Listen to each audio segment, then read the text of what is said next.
70% of the national income had been spent on the war. This year, the cost of the war had meant 126 quid per head of the population. Now that gives us something to think about. We all know that this war has cost thousands of millions of pounds. And the great mystery is, where did all the money suddenly come from? In peacetime, there was never any money for vitally needed projects for the good of the nation. But when there is a war, as if by magic, the money suddenly becomes available. Why is that? Because the big bosses control the money. They control the banks, which control the full flow of money. It's mostly debt. That's to say, it only exists on paper. But they can juggle about with it as they please. In peacetime, they don't think it's worth their while to release more money. Profits can often be made better when money is tight. Scarcity means high prices. Poverty of the millions means millions for the profiteers. That's why they've always arranged things so cutely, so that the poor stay poor and the rich get even richer. But when this war came along, first it was a big opportunity for making even greater profits. And secondly, it was in fact a war for the extension and strengthening of the capitalist system. Okay, for such a good cause, the money was certainly forthcoming. Last year, according to Halifax, they took 70% of the people's money away to pay for the war. That was excellent business. This year, every man jack was fined 126 quid. That's what it amounts to. Taxes have never been so high before. Money was mobilized to win a total victory for capitalism.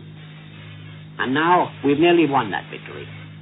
But before we win it, mates, let's think over for a minute what we workers could have done with that money had we had it in peacetime. The money was there. It was always there. It was ours. We made it. But we couldn't get hold of it. If we could have turned this country of ours into a place where poverty and need was impossible. But when we've won, we'll go back to a land of poverty and need. Halifax said so. And we've been warned often by others that this will be the case. There will be poverty for the people because capitalism will be on top. That is the victory that we are winning, workers. But we can change it. We can change it into a socialist victory by asserting our rights now, by putting a people's government into power. Then the money will be there, earned by the people, to be spent by the people, and for the good of the people. Workers, take action now to win a socialist victory and to crush the capitalist plans for reaction. Action for socialism, and then the victory shall be for progress. Workers' Challenge will again be calling all workers of Britain and Northern Ireland on a wavelength of 213 meters tomorrow evening at 8:10.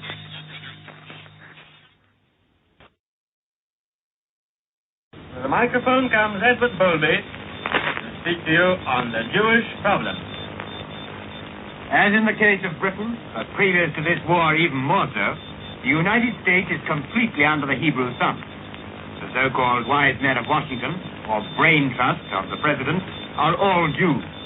It is of additional interest to note that the financial conference at Bretton Woods, the food conference at Hot Springs, and the assistance and reconstruction conference in London were all overpoweringly represented by Jews. Have you ever given any thought to the fate of your children? I mean, those who are old enough to have some idea of what is happening, but not old enough for military service. You realize that the government's evacuation plan, or should one say their complete collapse, may have a profound effect upon your boys and girls in years to come.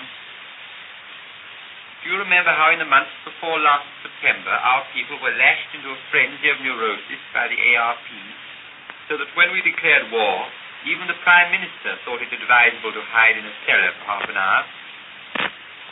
In fact, when the Germans did not arrive to bomb London out of existence, there was a feeling of something very like disappointment amongst those who had organized the scare. However, the plans for evacuating mothers and children were put into operation even before the war started. Major generals were given the task of escorting the children to unknown destinations.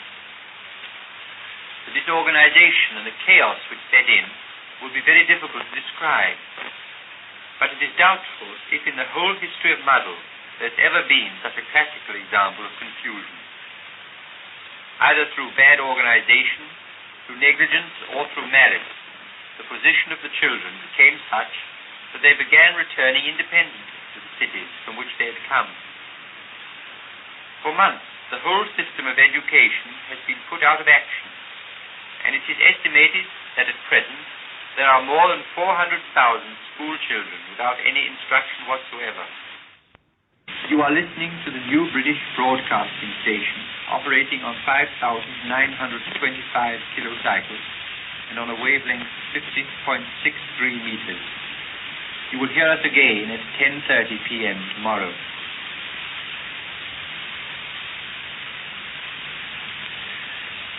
It is doubtful whether a major war leaves the social conditions of a country entirely unchanged, and it very often happens that war reveals many of the uglier features of a nation's social character. So it is with this war. It is very probable that our politicians expected the excitement of hostilities to obscure the grievances of ordinary people, to whom the mere sustenance of life itself was a problem. With certain exceptions, press has lent itself to this intention, and certainly the BBC has been used most assiduously for the purpose. Nevertheless, the whole stirring of the government's propaganda machine is unable to suppress the complaints and grievances which are increasing each day in number. The reason is that the masses of the people have never had any real heart in the war since it began. If they could have been marched into it with bands playing, drums beating, and balloons going up, if they could have been presented with some genuine and striking victory every day, they might have felt otherwise. But nothing of the sort has happened, and the extremely shifty attitude of the Admiralty in imparting information has tended to discredit all news emanating from government sources. In consequence, the German radio has gained a success and a popularity far beyond the real merits of its transmissions. It is extremely provoking for any decent Englishman to think that our own social injustices have to be brought to light by hostile wireless stations. And it is partly for this reason that we have founded the new British broadcasting station. In future, it will not be possible for the enemy to say that nobody of the people in Britain has the courage or the energy to fight against the evils which the British people have to suffer. It is with the greatest pleasure that we give publicity to a very fine effort made by the Bishop of Chichester and Miss Margaret Bondfield in opening an exhibition dealing with slum conditions. The exhibition is entitled The Homes They Come From, and its exhibits reveal the shocking state of poverty which exists in those miserable warrens where the poor live, and whose landlords probably describe them as houses or dwellings.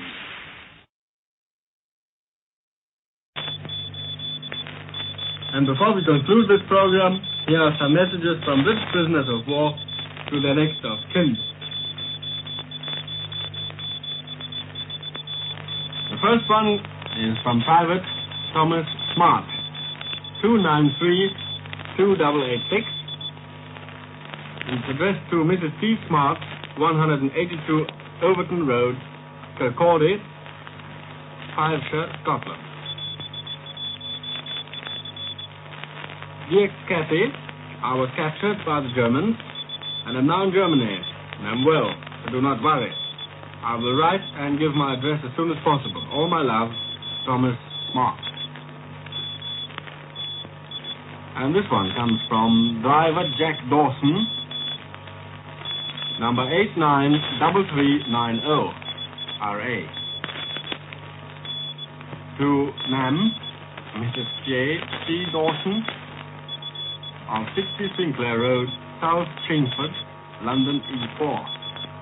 Dear Ma'am, I am somewhere in Germany. I hope to write a letter soon. Best of health to all at home. I am fine. Lots of love, Jack Dawson. And here's a message from Lieutenant W. Jack. 243122. Stalag 7A. To Mrs. W. Jack L. Gold, Clachnahary Road, Inverness, Scotland. In perfect health and well looked after. Please send toilet requisites when you receive my number. Please do not worry. Love to all, Willie. Here's one from Captain Hicks, Royal Artillery, number 98980. And his message goes to Mrs. T.J. Hicks, Leafield, Church Road, Ashford, Kent. Please don't worry, I'm quite safe and well. Present address, number, rank, name, Stalag 7A, Germany. Will write soon as possible. Fondest love, Walter. And here's a message from Captain M.P. Scott, number EC4060, Stalag 7A, Germany. And he addresses his message to Mrs. M.P. Stott, 31 Uxbridge Road, Slough, Buckinghamshire. Please don't worry, darling. I am quite safe and well. Address is number, rank, name, Stalag 7A, Germany. All my love, dearest, Mark. And here's a message from Lieutenant P. Mulvey, 273845, also Stalag 7A, and it's addressed to Mrs. P. Mulvey, 74 Manchester Road, Accrington, Lancashire. Hello, darling. At last a few words to let you know that I am fit and well, and in very good spirits.